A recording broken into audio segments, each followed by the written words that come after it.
વિદ્યાર્થી મિત્રો નમસ્કાર. આજે આપણે મત્સ્ય ઉદ્યોગ એટલે કે ફિશરીઝનો અભ્યાસ કરવાનો છે. ખાસ જે આપણે ઓક્સફોર્ડ સ્કૂલ વતી જે લેક્ચર લઈએ છીએ એમની અંદર તમારા બધાનું હાર્દિક સ્વાગત છે. અને જે કાંઈ હાલના જે તબક્કો ચાલી રહ્યો છે એમની અંદર આ જે તક છે એમને અવસરમાં ફેરવી અને તમે વધારે મહેનત કરો એવી અપેક્ષા.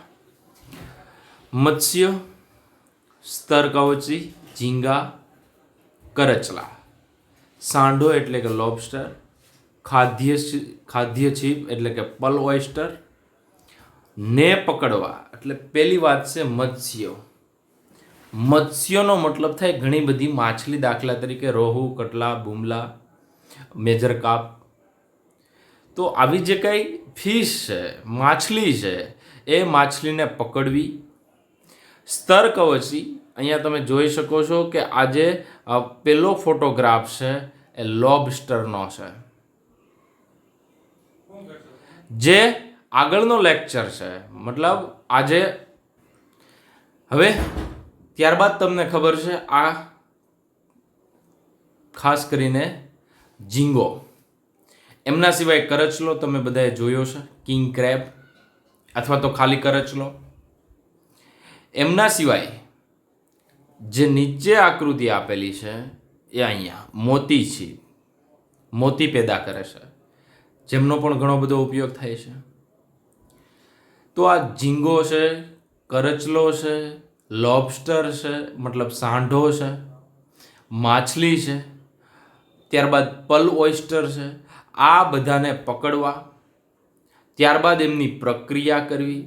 તો ઘણીવાર તમે જોયું હશે આખા ટ્રક નીકળતા હોય, ટ્રક હોય તો એમની અંદર માછલી ભરેલી હોય તેની અંદર મીઠું નાખ્યું, મતલબ ડ્રાય કરે. ઘણીવાર એમની અંદર મીઠાથી પ્રક્રિયા કરે અને ત્યારબાદ વેચાણ. આ બધી બાબતને ફિશરીઝ એટલે કે મત્સ્ય ઉદ્યોગ તરીકે ઓળખવામાં આવે છે. તો વિદ્યાર્થી મિત્રો, પહેલી વ્યાખ્યા બહુ ક્લિયર છે, મત્સ્ય ઉદ્યોગ. તો મત્સ્ય ઉદ્યોગની ઇંગ્લિશમાં પીસી-કલ્ચર તરીકે ઓળખવામાં આવે. શોર્ટ ક્વેશ્ચન માટે યાદ રાખજો, PICSICULTURE, પીસી-કલ્ચર. તો પીસી-કલ્ચર મતલબ આ બધા છે એમને ખાસ કરીને વેચાણની પ્રક્રિયા, પણ એમની પહેલાં પકડવા પડે, પ્રક્રિયા કરવી પડે ને પછી વેચાણ થઈ શકે. કેમ કે આખી દુનિયાના બધાને વનસ્પતિજન્ય ખોરાક મળે એવું જરૂરી નથી, કેમ કે આ બધું સી ફૂડની અંદર સમાવેશ પામે છે. ત્યારબાદ આગળ વાત કરીએ, જે મત્સ્યની વાત કરીએ તો મત્સ્ય છે એ જે એડિબલ ફિશ છે, ખાઈ શકાય એવી જે માછલી છે, એમની અંદર અહીંયા ટ્યુના ફિશ છે, આ પણ તમે ઓલરેડી ભણી ગયા છો. સાલ્મન ફિશ છે. સાલ્મન ફિશ તો વિશ્વની એક અલગ પ્રકારની માછલી છે. આખી જિંદગી દરમિયાન એક જ વાર પ્રજનન કરે અને એક જ વાર પ્રજનન કરે એમાં 28 કરોડ ઈંડા આપે. ત્યારબાદ બેનિટો, ત્યારબાદ રેડ કિંગ ક્રેબ, એટલે અહીંયા તમે જોઈ શકો છો આ કરચલો. એના ઉપાંક પણ તમારે જોવા, કેમ કે ઘણીવાર એના કેટલા પગ છે પણ પૂછાતા હોય છે. તો એ વર્ગીકરણ વિદ્યા જે આપણે ભણીએ છીએ પ્રાણી સૃષ્ટિ, એમના માટે મહત્વનું છે. એમના પછી કોડ લીવર હોય, પછી ત્યારબાદ જુઓ તમે લોબસ્ટર, સાંઢો છે. એમના પછી પાછો કરચલો છે. ત્યારબાદ પ્રોન છે, ઝીંગા છે. તો આ ઝીંગા છે અને આ લોબસ્ટર છે, ખાસ તફાવત યાદ રાખો. એમના સિવાય કટલ ફિશ છે, ઓક્ટોપસ, ડેવિલ ફિશ તરીકે જણાય છે અથવા ઓળખાય છે. એ જ જગ્યાએ કટલ ફિશ પણ આવે છે. એ પોઈન્ટની અંદર તમે અભ્યાસ કરી ચૂક્યા છો. તો ડેવિલ ફિશ એટલે રિયલમાં ડેવિલ ફિશ એ ફિશની અંદર સમાવેશ પામે છે કે નથી પામતા.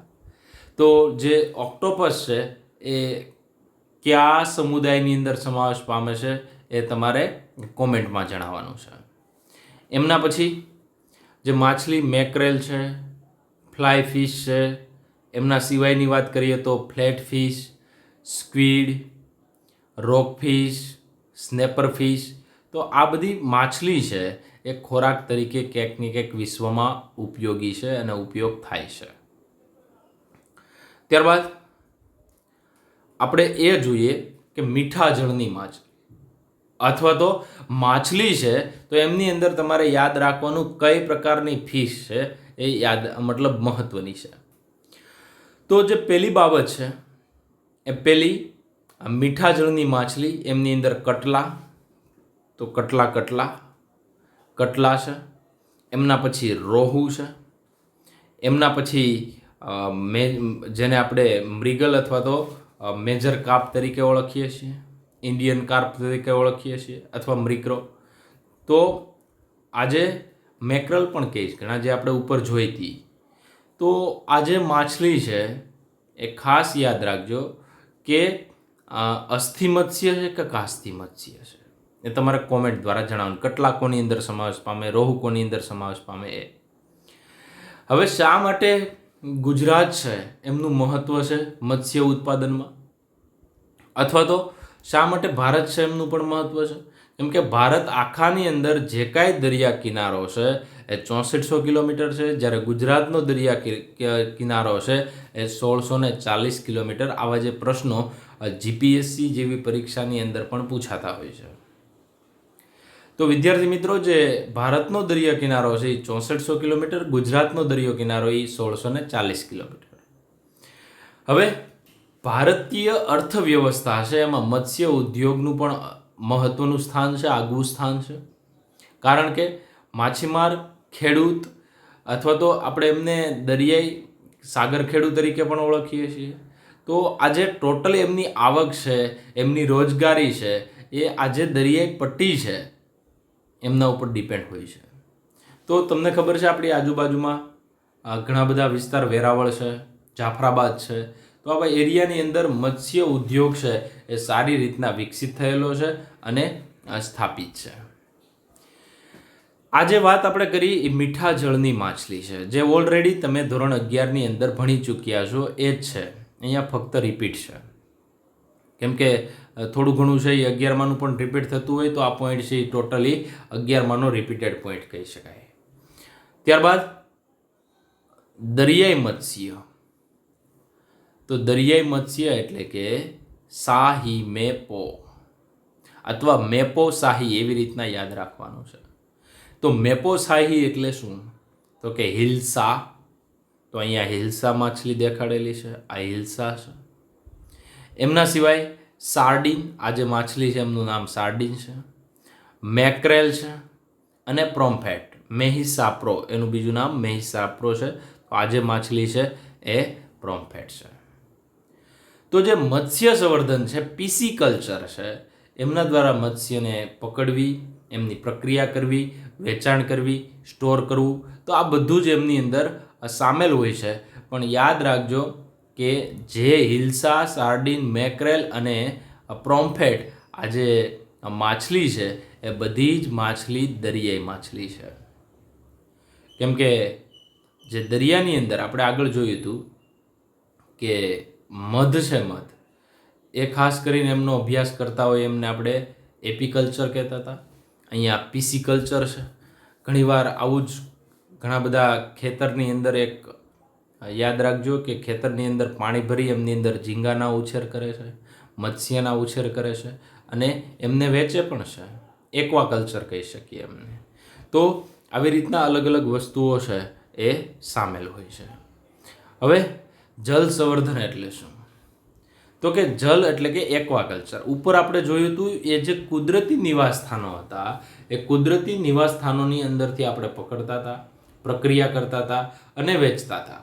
પરંતુ જે જલ સંવર્ધન છે એમાં માછલીઓને ટાંકા અને તળાવ જેવી વસ્તુઓ એમની અંદર ઉમેરવામાં આવે છે અને ઉમેરી એમને ઉછેર કરી અને પછી એમની પ્રક્રિયા કરી અને વેચવામાં આવે છે, જેને આપણે એક્વાકલ્ચર અથવા તો જલ સંવર્ધન.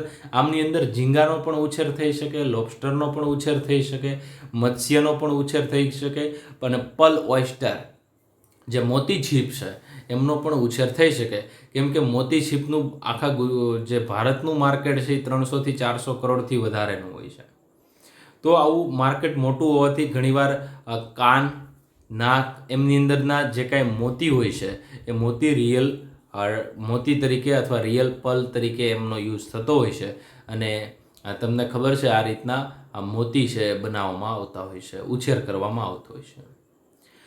હવે જે મત્સ્ય ઉદ્યોગ છે એ ખારા પાણીનો અને મીઠા પાણીનો બંને છે, પરંતુ જે 90% મત્સ્ય ઉત્પાદન છે એ ફક્ત અને ફક્ત દરિયામાંથી આવે છે, દરિયાઈ છે. તો શોર્ટ ક્વેશ્ચન માટે પણ યાદ રાખી શકાય કે કેટલા ટકા મત્સ્યનું ઉત્પાદન દરિયામાંથી આવે છે, તો તમારો જવાબ હોવો જોઈએ 90%. વિશ્વની અંદર દરિયાઈ ખોરાક ઉત્પાદનમાં ભારત જે દેશ છે એમનું સ્થાન અંદાજિત 6થું છે. તો આ પણ શોર્ટ ક્વેશ્ચન માટે આ પ્રશ્ન પૂછાઈ શકે.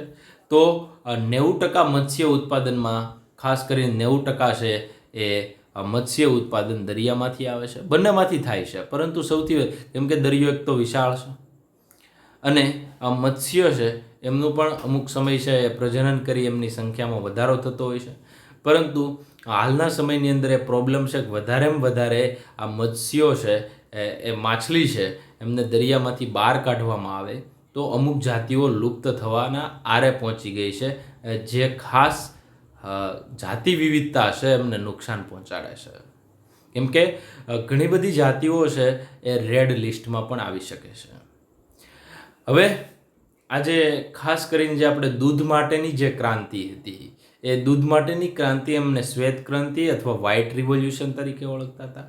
એવી જ રીતના જો વનસ્પતિની અંદર આપણે સંવર્ધન વધારીએ તો વનસ્પતિ છે એમની અંદર ખાસ તમને યાદ હશે કે જે કાંઈ આપણે નવી નવી વેરાયટી લાવીએ અને વેરાયટી દ્વારા જે ઉત્પાદન વધારીએ છીએ તો એ ઉત્પાદનને આપણે ગ્રીન રિવોલ્યુશન એટલે કે હરિત ક્રાંતિ તરીકે ઓળખીએ છીએ. તો નોર્મન બોરલોગ એ વિશ્વની હરિત ક્રાંતિ છે એમના પિતા છે, જ્યારે MS સ્વામીનાથન નોર્મન બોરલોગ જે સાયન્ટિસ્ટ છે એમની સાથે જે સાયન્ટિસ્ટ છે MS સ્વામીનાથન, તો એ પણ એમની સાથે કામ કરી અને ઘણું બધું શીખ્યા અને ભારતની અંદર પણ ઘણી બધી ઘઉં ચોખાની વેરાયટી ઉમેરી અને ભારતના જે હરિત ક્રાંતિ છે એમના પિતા MS સ્વામીનાથન છે. તો આજે પ્રકરણ જે આ યુનિટ શરૂ થાય છે એમના શરૂઆતની અંદર એક વૈજ્ઞાનિકનું નામ હશે, ત્યાં MS સ્વામીનાથનનું નામ છે, જેમનો થોડો તમારે અભ્યાસ કરવો. એવી જ રીતના જે ખાસ યાદ રાખજો જે દરિયાની અંદર જે મત્સ્ય ઉદ્યોગ છે એમની અંદર મત્સ્યનું ઉત્પાદન વધારવા માટે જે કાંઈ ક્રાંતિ છે એમને બ્લુ રિવોલ્યુશન તરીકે, ભૂરી ક્રાંતિ અથવા તો નીલ ક્રાંતિ તરીકે ઓળખવામાં આવે છે. હવે જે મત્સ્ય પેદાશ હોય છે એમની અંદર ખાસ સાલ્મન હેરિંગ માછલી છે. હેરિંગ માછલી એટલે એ પણ તમને યાદ કરાવી દઉં કે તમારે એ પણ કોમેન્ટ વધારે મારવાનું થશે, કેમ કે હેરિંગ માછલીના શુક્રકોષમાંથી DNA કાઢી એમની અંદરથી કયો વનસ્પતિજન્ય અંતઃસ્ત્રાવ છે એ સૌ પ્રથમ અલગીકૃત કર્યો હતો. લીવર ઓઇલ, ત્યારબાદ જે vitamin A, D, E, K. હવે તમને ખબર છે ઘણી બધી જે વિટામિનની ગોળીઓ છે એ અહીંયા જે આકૃતિ બતાવેલી છે એ આકૃતિ તમને દેખાય છે. મત્સ્ય છે એને પકડવામાં આવે, ત્યારબાદ એમનું પ્રોસેસિંગ કરી અને એમનું જે તેલ છે એ બહાર કાઢવામાં આવે ને તેલમાંથી વિટામિનની ગોળીઓ પણ બનાવવામાં આવતી હોય છે. ત્યારબાદ જે માછલી છે એમની ચામડી છે તો કોડ, સાલ્મન એમની ટેનિનની પ્રક્રિયામાંથી પસાર કરી લેધર બનાવવામાં આવે છે અને લેધર છે એમના પણ ઘણા બધા ઉપયોગો છે. લેધરમાંથી બેગ પણ બને છે, બેલ્ટ પણ બને છે, ત્યારબાદ પોકેટ હોય છે એ પણ બને છે. એમના સિવાયની ઘણી બધી જે ઇમ્પોર્ટન્ટ વસ્તુ હોય કે કમ્પ્યુટર બેગ છે, આ છે તે, તો એવું બધી જે વસ્તુ છે એ રિયલ લેધરમાંથી નિર્માણ થતું હોય, પરંતુ જે માછલીની ચામડી છે એમને ટેનિન પ્રક્રિયામાંથી પસાર, જે બધા મોસ્ટ ઓફ ચામડાને એમની અંદરથી પસાર કરતા હોય છે. તો આ હતી સામાન્ય રીતે એક્વાકલ્ચર અને પિસિકલ્ચરની વાત કરી. હવે ત્યારબાદ આપણે વાત કરીશું વનસ્પતિ સંવર્ધન. હવે વનસ્પતિ અત્યાર સુધીનો જે પોઈન્ટ છે એ પ્રાણીઓની અંદર એવી વ્યૂહરચના કે જેમના કારણે એમનું ઉન્નતીકરણ, એન્હાન્સમેન્ટ થઈ શકે. હવે આપણે ત્યારબાદની જે વાત કરવાની છે એ વનસ્પતિ સંવર્ધન છે, અથવા તો ટોટલી જે પોઈન્ટ છે એ પ્લાન્ટ બ્રીડિંગ સાથે જોડાયેલો છે, વનસ્પતિની અંદર સંવર્ધન સાથે જોડાયેલો, કે વનસ્પતિની અંદર આપણે તો શું એવા ફેરફાર કરીએ કે જેમના કારણે ઉત્પાદનમાં વધારો કરી શકાય, અને ઉત્પાદનમાં વધારો આવે તો દેશ પણ આર્થિક રીતે મજબૂત બને. હવે ભારત છે એ તમને ખબર છે ખેતી પ્રધાન દેશ છે. ભારત છે એ ખેતી પ્રધાન દેશ છે. એમનું ભારત છે એમનું જે કુલ જીડીપી એટલે ભારત દેશની અંદર જે કુલ ડોમેસ્ટિક પ્રોડક્શન થાય છે, ડોમેસ્ટિક મતલબ ભારત દેશની અંદર થતું જે કંઈ પ્રોડક્શન નિપજ બનતી હોય એ, તો કુલ જીડીપી એટલે ભારત દેશની અંદર કોઈ પણ વસ્તુનું જે કાંઈ ઉત્પાદન થાય છે એ ખાસ કરીને ઘરગથ્થુ સ્તરે થતું હોય, મતલબ ભારતની અંદર થતું હોય, તો એમની અંદર ખેતી દ્વારા જે ઉત્પાદન થાય છે એમનો 33% હિસ્સો છે. એટલે ખેતી છે એમનો રિયલમાં જીડીપીની અંદર 33% હિસ્સો હોય છે. અને ખેતીના લીધે ખેતી છે અંદાજિત 62% વસ્તીને રોજગાર આપે છે. પણ અત્યારે સૌથી વધારે જે આપણે પરંપરાગત ખેતી છે એમના કરતાં આધુનિક ખેતી છે એમનો સમય છે, કેમ કે ઘણા લોકો ગ્રીન હાઉસ વડે પણ ખેતી કરતા હોય છે. હવે પ્રશ્ન એ છે કે જીડીપીના જે 33% ખેતી છે અને રોજગાર છે 62% વસ્તીને રોજગાર આપે છે, તો અત્યારે જોવા જઈએ તો ભારતની પાસે જેટલી જમીન છે એ પ્રમાણે ઉત્પાદન ઓછું છે. કારણ કે ભારતની અંદર જે ખેતીલાયક જમીન છે એ ખેતીલાયક જમીન ઓછી છે. કેમ કે અમુક વિસ્તાર છે એ રણ પ્રદેશ હોય, અમુક કોઈ હાઈલી સોલ્ટેડ એરિયા હોય, તો એમની અંદર જે કાંઈ ઉત્પાદન થાય છે એ ખેતીલાયક જમીન ઓછી હોવાથી ઉત્પાદન ઓછું થાય. પરંતુ આપણે વનસ્પતિ સંવર્ધન દ્વારા ઉત્પાદન ઊંચું થાય એવા વધુને વધુ પ્રયત્નો કરવાના છે. તો અહીંયા શોર્ટમાં એવું લખેલું, ભારત ખેતીલાયક જમીન ઓછી છે પરંતુ ઉત્પાદન ઊંચું થાય એવા વધુ પ્રયત્નો કરવાના છે. ભારતની અંદર જે કુલ જૈવભાર ઉત્પાદન થાય છે એ બધું જમીનની સાપેક્ષે ખૂબ જ ઓછું છે. પરંતુ આપણે ઉત્પાદન માટેની જો જમીન વધારવામાં આવે તો પણ ઉત્પાદન વધી શકે. પરંતુ જમીન વધારવી અથવા તો ઉત્પાદન થાય, ખેતીની ઉત્પાદન થાય અથવા ખેત પેદાશો છે એમનું ઉત્પાદન થાય, તો એવી જે ખેતી છે એમના માટે તમે જમીન વધારી દો. તો ભારત દેશમાં જે મતલબ જમીન એવી છે કે ત્યાં ખેતી નથી થતી પરંતુ એની અંદર કોઈ ટ્રીટમેન્ટ કરવામાં આવે, તો આ ટ્રીટમેન્ટ કરી એમની અંદર ખેતી માટેની જો જમીન વધારી દેવામાં આવે તો ઉત્પાદન વધે. પરંતુ જે વસ્તી હાલમાં વધે છે એમના માટે આ પૂરતું નથી. બીજી વસ્તુ કે જમીન છે એ મર્યાદિત વસ્તુ છે. જો જમીનની અંદર જો ખાસ જમીન વધારીએ તો ઉત્પાદન પણ વધી જાય ને અમુક ફિક્સ લેવલ સુધી વધશે. પરંતુ આપણે એવી વનસ્પતિ સંવર્ધન ટેકનોલોજી વધારીએ કે જેમના કારણે ઉત્પાદન વધારી શકાય. સૌ પ્રથમ તમને ખબર છે વનસ્પતિની અંદર સંવર્ધન એટલે કે સંકરણ કરાવવામાં આવતું હતું, જે પારંપરિક રીતે ખાસ કહી શકાય કે સંકરણ કરાવી હાઇબ્રિડ જે નીપજ છે વેચવામાં આવતી. પરંતુ તમને ખબર છે જે બીટી કોટન છે, બેસિલસ થુરિન્જીએન્સિસ બેક્ટેરિયા છે, એમની અંદરથી જે ક્રિસ્ટલ જીન નીકાળ્યું અને આ જે ક્રિસ્ટલ જીન છે એ કપાસની અંદર દાખલ કરવામાં આવ્યું અને કપાસ છે એમનું ઉત્પાદન વધી ગયું. તો આવી જો કોઈ વનસ્પતિ સંવર્ધનની ટેકનોલોજી હોય અથવા આમના સિવાયની જો કોઈ બીજી ટેકનોલોજી હોય તો એમના થકી ઉત્પાદન વધારીએ, એટલે ઓછી જમીન છે એમની અંદર વધારેમાં વધારે આપણે ઉત્પાદન મેળવી શકીએ. તો ઘણી જે 1960થી આપણે જોવા જઈએ તો 1960થી ઘઉં, ચોખા, મકાઈ વગેરે જે ઉપયોગમાં લેવાયેલી ઘણી વનસ્પતિ છે એમને સંકરણ પદ્ધતિ દ્વારા વધુ પાક આપતી બનાવવામાં આવી અને એવી ખાસ કરીને જાત બનાવવામાં આવી કે જે વધુમાં વધુ રોગ પ્રતિકારક શક્તિ ધરાવતી હોય, એટલે એમની અંદર રોગ છે એમનું પ્રમાણ ઓછું થાય. બીજું કે 9000થી 10,000 વર્ષો પહેલાં પણ જે વનસ્પતિ છે એમની અંદર સંવર્ધન કરવામાં આવતું હતું, એવા ઘણા બધા પણ લેખિત પુરાવા છે એ આપણને જોવા મળે છે. તો વિદ્યાર્થી મિત્રો, કે કઈ રીતના આ સંવર્ધન કરાવવામાં આવતું હતું, તો કે પારંપરિક જે સંકરણ કરાવવામાં આવતું હતું એમાં શુદ્ધ જાતો લેવામાં આવતી હતી અને શુદ્ધ જાતો વચ્ચે સંકરણ કરાવવામાં આવતું હતું. તમને ખબર છે જે જનીન વિદ્યાના પિતા છે મેન્ડલ, ગ્રેગર જોહન મેન્ડલ, એમણે ખાસ કરીને જે સંકરણના પ્રયોગો કર્યા હતા એ 1865ની અંદર આ જે એક્સપેરિમેન્ટ કર્યા હતા. હવે 1862થી લઈને 65 સુધી જે કાંઈ એમણે એક્સપેરિમેન્ટ કર્યા તો એ વટાણાની વચ્ચે સંકરણ કરાયું હતું. મતલબ હાલના સમય પ્રમાણે જોઈએ તો એ મેન્ડલે જે કાર્ય કર્યું હતું એ પણ પુષ્કળ જૂનું કહી શકાય. તો હાલના સમયની અંદર સંકરણ થાય એમના કરતાં પહેલાં જે ઉપયોગ કરતા હતા એ પારંપરિક સંકરણનો ઉપયોગ કરતા હતા અને પારંપરિક સંકરણ દ્વારા શુદ્ધ જાતો છે એમની વચ્ચે સંકરણ કરાવી અને નવી જાત ઉત્પન્ન કરી એમનું વાવેતર થતું હતું. એવું પણ જોવા મળતું હોય છે.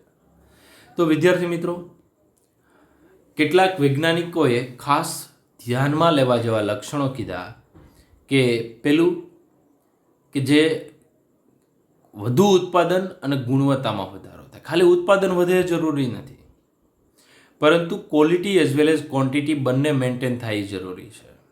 એટલે કેટલાક વૈજ્ઞાનિકોએ ખાસ લક્ષણો ધ્યાનમાં લીધા કે એવા બાબતની ધ્યાન કરી કે વધુ ઉત્પાદન થાય અને ગુણવત્તા પણ સુધરે. મતલબ જે ક્વોલિટી છે, પોષણ મૂલ્યની અંદર પણ વધારો થાય. ફોર એક્ઝામ્પલ, તમને ખબર છે ગોલ્ડન રાઈસ, તેમના પોષણ મૂલ્યમાં વધારો કર્યો. તો બાયોફોર્ટિફિકેશન એટલે કે જે બાયોફોર્ટિફિકેશનની એવી પ્રક્રિયા છે કે જેમના દ્વારા ફક્ત ને ફક્ત ગુણવત્તામાં વધારો કરવામાં આવતો હોય અને જેમના કારણે ભારતની અંદર ઘણા બધા જે ગરીબ લોકો છે એ કદાચ એવું ફળ ખાય અથવા તો એવી નીપજ ખાય તો જે કુપોષણના દર છે એમને દૂર કરી શકાય. એટલે વધુ ઉત્પાદન, ગુણવત્તામાં વધારો થાય.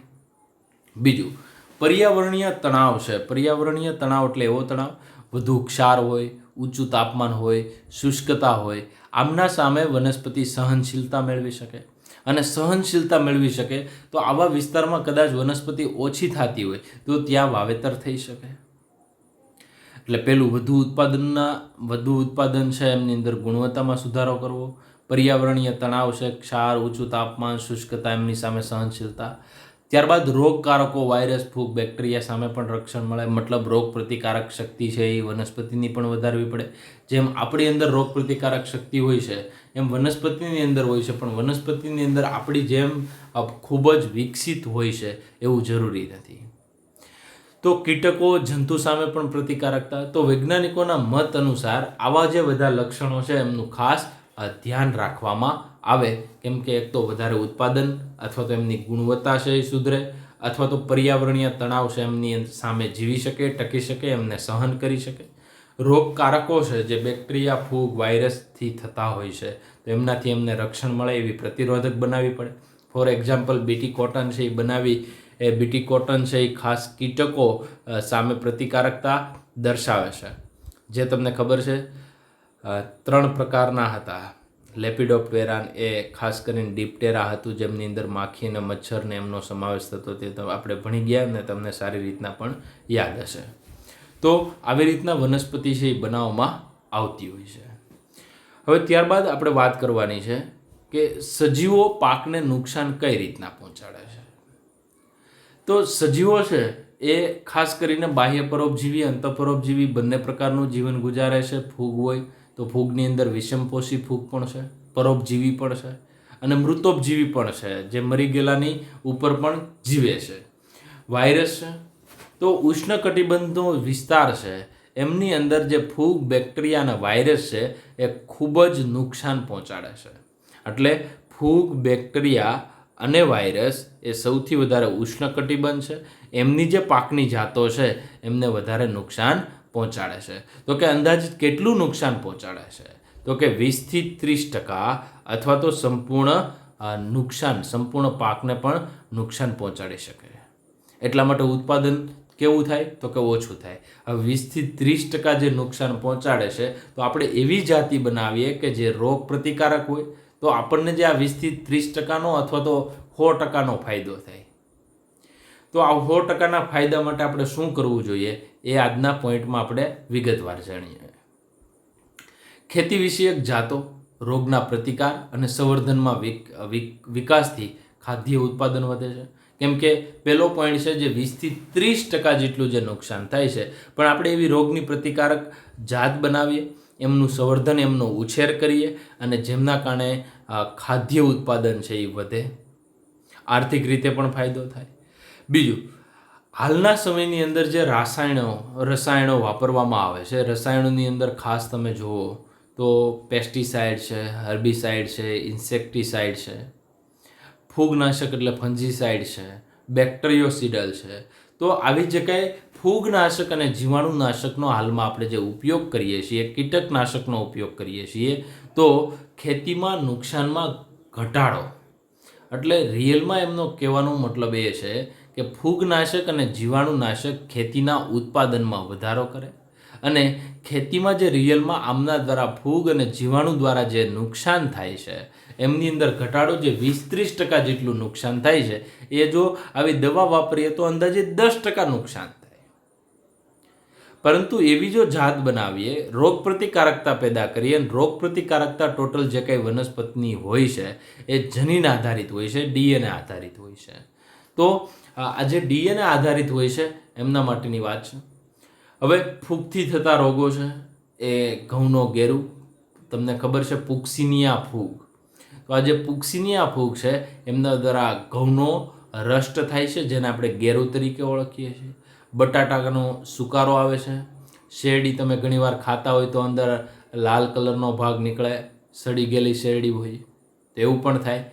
રાઈની ખાસ કરીને ખબર છે, રાઈની અંદર ટોબેકો મોઝેક વાયરસ છે, અથવા તો એમની અંદર 2 રોગો કહી શકીએ.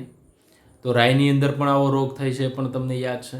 અને ટોબેકો મોઝેક વાયરસ છે એમના દ્વારા તમાકુની અંદર કિરમીર રોગ થાય અને સલગસનો કિરમીર, સલગસનો મતલબ થાય ટર્નિપ, અને ટર્નિપ એટલે થાય ખાસ બીટ જેવું કહી શકીએ. હવે અહીંયા બધાની આકૃતિ દર્શાવી એટલે તમને વધારે ખ્યાલ આવે કે પહેલી જે આકૃતિ છે, પહેલી આકૃતિ આ, તો આ જે પહેલી આકૃતિ છે એ તમને એવું સમજાવે છે કે આ જે ઘઉં છે એમની અંદરનો ગેરુ છે. ગેરુ એટલે તમે જોઈ શકો છો કે જે પુક્સિનિયા ફૂગ છે એ રિયલમાં એમના પાંદડાને રાતા કરી દે છે. જોઈ શકો છો તમે આકૃતિની અંદર. તો રિયલમાં બ્રાઉન રસ્ટ ઓફ વ્હીટ છે, ગેરુ કહી શકીએ. એમના જે પાંદડા છે એ પાંદડા જોઈ શકો તમે એકદમ લાલ કલરના થઈ જાય છે. તો આ પહેલો પોઈન્ટ. તો વ્હીટની અંદર જે બ્રાઉન રસ્ટ છે, મતલબ જે ગેરુ તમને ખબર છે જેવા રંગનો હોય છે એવા જ રંગનો આ રોગ હોય છે. એમના સિવાય જે બીજો પોઈન્ટ છે તો red rot of sugar can, એટલે આ શેરડી છે, આ શેરડીની અંદર તમને લાલ કલરનો સડો દેખાય છે, તો એ red rot of sugarcane. તો આ રેડ રોડ્સ. એમના પછીની વાત કરીએ તો આ જે બટાકા છે એમની અંદર સુકારો છે, સુકાઈ જાય છે. સુકારો મતલબ લેટ બ્લાઇટ મતલબ જે બટેટું છે એ રિયલમાં જેવું હોવું જોઈએ એવો શેપ નથી, પરંતુ સુકાઈ જાય છે. તો આ જે રોગ છે એને આપણે આ બટાટાનો સુકારા તરીકે પણ ઓળખીએ, અથવા લેટ બ્લાઇટ ઓફ પોટેટો તરીકે પણ ઓળખીએ છીએ. એવી જ રીતના આજે ક્રુસિફેરી કોળ છે, મતલબ રાઈનો પણ સમાવેશ થાય, કોબી પણ જેવી વનસ્પતિ છે. તો આજે એમની અંદર બ્લેક રોટ મતલબ જે કાળો સડો છે એમનો પણ સમાવેશ થાય છે. તો એક એક બાબત મેં તમને અહીંયા એટલા માટે સમજાવી કે તમે જુઓ તો તમને સારી રીતના ખ્યાલ આવે અને તમે સમજી પણ શકો. એમના પછીની બાબતની વાત કરીએ તો ટર્નિપ મોઝેક એટલે તમે જોઈ શકો કે આ જે કોબી છે એમના ફ્લાવરની અંદર તમે જોઈ શકો છો સૌથી વધારે સડો દેખાય, મતલબ એવા ડાઘ પણ દેખાય છે. તો એક પ્રકારની અંદર આ જે મોઝેક વાયરસ છે, તો મોઝેકના કારણે જે કિરમીર શબ્દ વાપરીએ તો કિરમીર શબ્દ છે એમનો મતલબ આવો થાય છે જે પાંદડા છે એમની અંદર અલગ અલગ પ્રકારના ડાઘ પેદા કરે છે. અને પણ છે એ રિયલી આવું ઇન્ફેક્શન લાગ્યું હોય તો એમનું ડેથ થાય છે. સેમ ટુ સેમ એવું જ જોઈએ તો ટોબેકો મોઝેક વાયરસ. તો આ જે ટોબેકો મોઝેક વાયરસ છે તો એ જે તમાકુ છે એમના પર્ણની અંદર થતો હોય છે, અને એમના પર્ણ તમે જોઈ શકો છો કે એકદમ કાળાશ પડતા થઈ જાય, જે જગ્યાએ ચેપ લાગેલો હોય એ જગ્યાએ, અને ઉત્પાદન ક્ષમતા છે એ પણ ઘટાડે છે. તો અહીંયા આપણે રોગની વાત કરીએ તો રોગની અંદર પહેલી આપણે વાત કરીએ તો બ્રાઉન રસ્ટ ઓફ વ્હીટ છે, એમના પછી રેડ રોટ ઓફ સુગર છે, late blight of potato, black rot of crucifers, tobacco mosaic virus. Tobacco mosaic virus એમનું બંધારણ તમે ધોરણ 11ની અંદર ભણી ગયા હતા. વિવિયમ ફ્લુઇડમ એવો શબ્દ પણ તમે અભ્યાસ કરી ચૂક્યા છો કે આ જે ખાસ શબ્દ છે એ એમના માટે વાપરેલો હતો કે એક જે તમાકુનો છોડ છે એમનું નિષ્કર્ષણ બહાર કાઢ્યું હતું. એ નિષ્કર્ષણ દ્વારા બીજા જે તંદુરસ્ત છોડ છે એમને ચેપ લગાડવામાં આવ્યું હતું. તો આજે વિવિયમ ફ્લુઇડમ એમના માટે ખાસ કરીને શબ્દ વાપરેલો હતો. તો આ તમાકુની અંદર જે પર્ણની અંદર જે પ્રોબ્લેમ આવે છે એ મોઝેક વાયરસ, અને આ મોઝેક વાયરસ છે એમની ફરતી બાજુએ તમને ખબર વચ્ચે એક આરએનએ અને ફરતી બાજુએ તમને સારી રીતના યાદ છે કેપ્સોમિયર. કેપ્સિડ આખું બનેલું હોય પણ જે કેપ્સોમિયર છે એમના એકમ હોય છે એમનું બનેલું હોય. તો આ જે કેપ્સોમિયર ઘણા બધા ભેગા થઈ કેપ્સિડની રચના કરે અને આખો જે ટોબેકો મોઝેક વાયરસ છે એ ન્યુક્લિયો પ્રોટીન પ્રકારના વાયરસ હોય છે, કેમ કે વાયરસ એ નિર્જીવ અને સજીવની જોડતી કડી છે અને લુઈસ પાસ્ચર નામના વૈજ્ઞાનિકે એમને ઝેર પણ કહ્યું હતું. એમની વાત છે.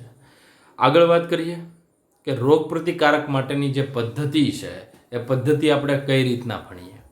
તો જે રોગ પ્રતિકારકતા માટેની જે પદ્ધતિ છે એમની અંદર પરંપરાગત ટેકનિકની વાત કરીએ તો પહેલાં સંકરણ કરાવવું, સંકરણ કરાવીને પસંદગી કરવી.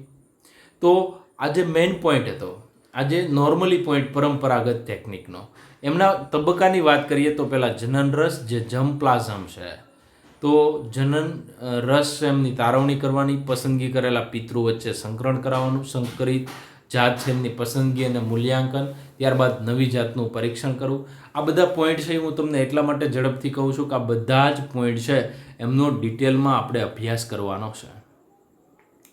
વિદ્યાર્થી મિત્રો, જે વિકૃત કે પરિવર્તિત જે સંવર્ધન છે એમની અંદર બેક્ટેરિયા અને ફૂગ છે અથવા તો વાયરસ છે એમના પ્રત્યે કોઈપણ વનસ્પતિને પ્રતિરોધક બનાવવા માટે આપણે એમની અંદર વિકૃતિ પહેરતા હશું. તો આ બંનેના ઉદાહરણ છે આપણે ખૂબ જ ડિટેલમાં અભ્યાસ કરવાનો છે, જે આપણે આગળ જે પોઈન્ટ આજના પોઈન્ટની અંદર આપણે જે રોગ પ્રતિકારક પદ્ધતિ છે એમની જે પરંપરાગત ટેકનિક છે એમનો અભ્યાસ કરવાનો છે, અને જે વિકૃત કે પરિવર્તિત છે એનો આપણે આગળના લેક્ચરની અંદર અભ્યાસ કરવાનો રહેશે.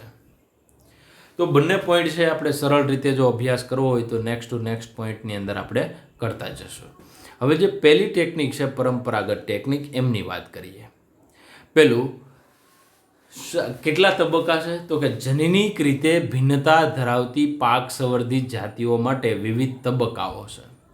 તો વિવિધ તબક્કાઓ છે એમની અંદરનો જે પહેલો તબક્કો છે એ ભિન્નતાઓનું એકત્રીકરણ. એટલે ખાસ એક પછી એક પોઈન્ટ છે એ ખાસ માઇન્ડમાં યાદ રાખતા જશો તો તમને સમજાશે, બાકી નહીં સમજાય. પહેલું કે ભિન્નતાઓનું એકત્રીકરણ. દાખલા તરીકે આપણે કેરીની એક શ્રેષ્ઠ જાત બનાવી છે. માની લો કે આપણે કેરી છે એમની એક શ્રેષ્ઠ જાત છે એ બનાવી છે. તો અલગ અલગ કેરી છે એમની અલગ અલગ જાત અને જાતિઓનું એકત્રીકરણ કરવું પડે, ભેગી કરવી પડે, અલગ અલગ જગ્યાએથી ભેગી કરવી પડે. કેમ કે આપણે એક સારી એવી કેરીની જાત બનાવવાની જે મોટું ફળ હોય, સ્વાદ અને સુગંધ પણ સારી એવી હોય, અંદર પોષણ મૂલ્ય પણ સારું એવું હોય. તો આ બધી બાબત છે એમને ધ્યાનમાં રાખવામાં આવતી હોય છે. હવે ઉત્પાદન તમે કરો ત્યારે એમની અંદર રોગ પણ ઓછા આવે, અને બીજું કે લાંબા સમય સુધી એમને વેચી શકાય એવી રીતના આપણે બનાવી શકીએ.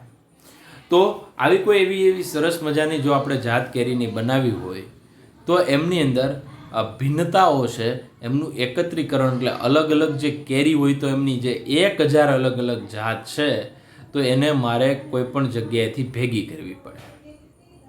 તો આજે જનીનિક ભિન્નતાઓની અંદર અલગ અલગ જનીન ધરાવતા હોય એને ભેગા કરવામાં. જેમ કે પહેલી જનીનિક ભિન્નતા ભેગી કરવાની એટલે ડીએનએ લેવલે થોડો ઘણો ફેરફાર હોય. તો અલગ અલગ જનીન ધરાવતા હોય એને ભેગા કરવા, જેમ કે સુધારેલી જાતો હોય, અત્યારે માર્કેટમાં ઘણી બધી સુધારેલી જાતો હોય તો એને પણ લઈ આવવાની, એમની અંદર કયા લક્ષણો છે એમને જોવા પડે. ત્યારબાદ જૂની જે સ્થાનિક જાત મતલબ દેશી કેરી છે એ એક પ્રકારની જૂની સ્થાનિક કે દેશી જાત થઈ, જે વૈજ્ઞાનિક રીતે હાલમાં એમાંથી કોઈ રીતે વિકસિત કરેલી હોય. તો પહેલું તમારે જનીનિક ભિન્નતા છે એમનો સંગ્રહ કરવો પડે. કેમ કે આપણે એક સારી એવી કેરીની જાત બનાવવી હોય તો એમને બનાવવા માટે આપણે સારા લક્ષણોવાળી કેરી છે એમની જાત અને એમની એ જાત છે એમની અંદર પણ અલગ અલગ પ્રકારની વેરાયટી છે આપણે ગોતવી પડે, ભેગી કરવી પડે પહેલું. એટલે પહેલી તમારે જનીનિક ભિન્નતા ભેગી કરવાની, જેમાં અલગ અલગ પ્રકારની સુધારેલી જાતો, સ્થાનિક અથવા દેશી જાત. હવે સુધારેલી જાત એટલે થોડી જે હાઇબ્રિડ કોઈ કરેલી હોય અથવા તો કોઈ ફેરફાર લક્ષણોમાં કર્યો હોય એવી. સ્થાનિક જાત હોય અથવા તો દેશી જાત હોય તો એમને પસંદ કરવાની. એમના પછી વિવિધ પ્રકારની જંગલી જાતો અથવા તો પ્રજાત હોય છે એને પણ ભેગી કરવાની. તો જંગલી જાતો એટલે રિયલમાં કુદરતી રીતે નિર્માણ પામેલી જાત હોય, કુદરતી વાતાવરણમાં નિર્માણ પામેલી જાત છે જેને આપણે વાઇલ્ડ સ્પીસીસ તરીકે ઓળખીએ. તો આવી જે વાઇલ્ડ સ્પીસીસ છે, જંગલી જાત છે, એવી જાતિ હોય કે પ્રજાતિ હોય એને પણ ભેગી કરવાની. અને બીજું યાદ રાખજો કે જર્મપ્લાઝમ એમનો જનન રસ એટલે કે સમગ્ર સંગ્રહ કરવાનો હોય છે. એમની વનસ્પતિ હોય, બીજ હોય, એમના જે કાંઈ વૈકલ્પિક કારકો છે, એમના જે જનીન પ્રકાર છે, અલગ અલગ પ્રકારના જે જનીનો હોય છે એમને પણ ભેગા કરવામાં આવે, જેને આપણે જનન રસ તરીકે ઓળખીએ છીએ. તો તમારે પહેલું છે અલગ અલગ જનીનિક ભિન્નતા છે એમને સંગ્રહણ કરવાની છે, ભેગી કરવાની છે. તમે કઈ રીતના કરશો? તો કે પહેલી બાબત, અલગ અલગ જનીન ધરાવતા હોય અને તમારે ભેગા કરવા હોય તો સુધારેલી જાત હોય, જૂની જાત હોય, દેશી જાત હોય, જંગલી જાત હોય કે અલગ અલગ વૈકલ્પિક કારકો એટલે કે જે મેન્ડલે એમના છોડની અંદર પિઝમ સટાયમ વટાણામાં ઊંચી જાત અને નીચી જાત એવી બે વૈકલ્પિક કારકો ધરાવતી જાત પણ પસંદ કરી હતી, ઓપોઝિટ લક્ષણોવાળી જાત પણ ભેગી કરી હતી. તો આવી રીતના મેન્ડલે અલગ અલગ 7 લક્ષણો હતી. એમની અંદર બીજ હોય તો બીજનો રંગ હોય, બીજનો આકાર હોય, ઊંચાઈ વનસ્પતિની, ત્યારબાદ પુષ્પનું સ્થાન, પુષ્પનો રંગ, ત્યારબાદ શીંગ હોય તો શીંગનો આકાર છે, શીંગ છે એ ખાસ કરીને રંગ કેવો ધરાવે છે. તો આ બધી બાબતો એમણે લીધી હતી. એમ અહીંયા પણ આપણે કેરીની સર્વશ્રેષ્ઠ જાત જો ભેગી કરવી હોય તો આપણે અલગ અલગ જનીનિક ભિન્નતાને ભેગી કરવી પડે. આ પહેલો પોઈન્ટ છે.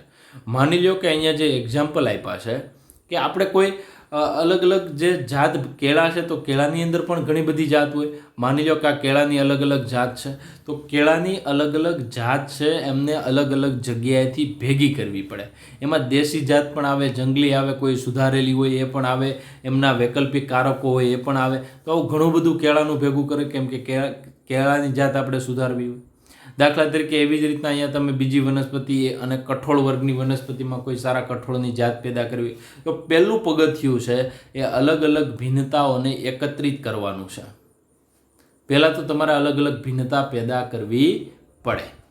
આ ભિન્નતા પેદા થઈ ગઈ પછી એક એક છે એમની અંદર કેવા લક્ષણો, કયું બેસ્ટ લક્ષણ છે એમને ધ્યાનમાં રાખવામાં આવે, જે પોઈન્ટને આપણે મૂલ્યાંકન અને પિતૃ પસંદગી તરીકે ઓળખીએ છીએ.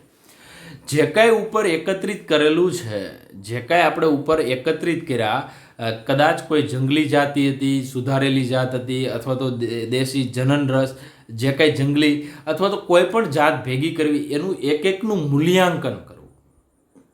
મૂલ્યાંકનનો મતલબ એવો થાય એમનું ટોટલી ઓબ્ઝર્વેશન કરવું કે એમની અંદર સારામાં સારું લક્ષણ કયું છે, ખરાબ લક્ષણ કયું છે, અથવા તો એમના ફળ કેવા પ્રકારના આવે છે, એ કેટલા સમયની અંદર ફળ પેદા કરે છે, કેટલી લૂમ આવે છે, અથવા તો આવી જે કોઈ કેવી કેસર કે આપણે કેરીની વાત કરતા હતા તો કેરીની અંદર કેવું ફળ છે, સુગંધ કેવી છે, સ્વાદ કેવો છે, કેટલા સમયમાં એક ઝાડની અંદર કેટલું ઉત્પાદન થાય છે, રોગ પ્રતિકારક છે કે નહીં, આ કીટકો કેટલા એમની અંદર, આવું ટોટલી એક એકનું તમારે ભેગું કરી અને મૂલ્યાંકન કરવું પડે.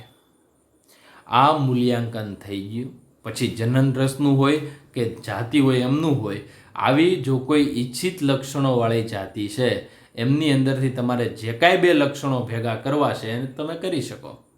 તો આવા જે 2 લક્ષણો 3 લક્ષણો જે કાંઈ હોય એમની વચ્ચે તમારે સંકરણ કરવું પડે. પરંતુ જે કાંઈ પહેલાં જાત લીધેલી એમનું યોગ્ય મૂલ્યાંકન કર્યું, મૂલ્યાંકન કરી આપણે પિતૃની પસંદગી કરવાની, પણ જે મૂલ્યાંકન કરેલું એમને વારંવાર ઉગાડવામાં આવે અને વારંવાર ઉગાડવામાં આવે એનું બહુગુણન શબ્દ વાપર્યો છે. બહુગુણનનો મતલબ થાય એમને વારંવાર ઉગાડવામાં આવે અને એમની જે શુદ્ધ જાત છે એમને પેદા કરવામાં આવે. દાખલા તરીકે અહીંયા જે આ જાત છે, દૂધી માટેની જે જાત છે, તો એ જાતને વ્યવસ્થિત ઉગાડી અને એમની અંદર સયુગ્મી જનીન શુદ્ધ જે જાત છે એમનું નિર્માણ કરવામાં આવે, જેને આપણે ભવિષ્યમાં પિતૃ તરીકે, દાખલા તરીકે અહીંયા પણ શુદ્ધ જાત, શુદ્ધ જાત, શુદ્ધ જાત, જે કાંઈ શુદ્ધ જાત છે એ શુદ્ધ છે. એના લક્ષણોવાળી એક જ લક્ષણ બહુ સારી રીતના, જેને આપણે જોઈતું હોય એ લક્ષણ બહુ સારી રીતના સ્પષ્ટ એનામાં હોવું જોઈએ. એનામાં હોય પરંતુ આગળની સંતતિમાં ન આવે એવું પણ ક્યારેય બનતું નથી. તો એવી રીતના પસંદ કરવાનું હોય કે ખાસ કરીને આવા બધા લક્ષણોનો સમન્વય, આપણે જે કંઈ લક્ષણો સમન્વય અથવા તો ભેગા કરવા હોય એવી જાતને આપણે શુદ્ધ જાત તરીકે લેવાની હોય અને શુદ્ધ જાત માટે આપણે એમનું બહુગુણન કરવું પડે. તો વિદ્યાર્થી મિત્રો, અહીંયા આપણે આ જે લેક્ચર છે એ લેક્ચર છે અને અહીંયા પૂર્ણ કરીએ છીએ. અને ખાસ જે છેલ્લા 2 પોઈન્ટ કીધા એ વારંવાર, કેમ કે આ ચેપ્ટર છે એમની અંદર ઘણા બધા પોઈન્ટ એવા છે કે જેમને તમારે વારંવાર અભ્યાસ કરવો પડશે. એટલે એવું થાય તો ખાસ અભ્યાસ કરી લેવાનો. બીજી વસ્તુ કે તમારે માની લો કે આવતીકાલે કોઈ નીટની પરીક્ષા છે તો તમે આખું ચેપ્ટર, તો એવી રીતના કોઈ દિવસ તમને ટાઈમ મળે તો આખા જે ચેપ્ટર છે એમના વિડીયો પણ તમે જોઈ શકો અને જોઈ લેવાના, કે જેથી એક દિવસની અંદર આખું ચેપ્ટર છે એ ક્લિયર થાય. અને વારંવાર જો આ વસ્તુ રિપીટ થશે તો જેથી તમને ખાસ જે પરીક્ષાની અંદર થતા ફાયદાઓ છે એ તમને જોવા મળશે. આમના પછીના જે 4 મુદ્દાઓ છે એ આપણે નેક્સ્ટ લેક્ચરથી શરૂ કરશું અને A, B છે એમનું થોડું એવું લિટલ બીટ પ્રમાણની અંદર રિવિઝન કરશું. તો અહીંયા આપણે લેક્ચરને પૂર્ણ કરીએ છીએ.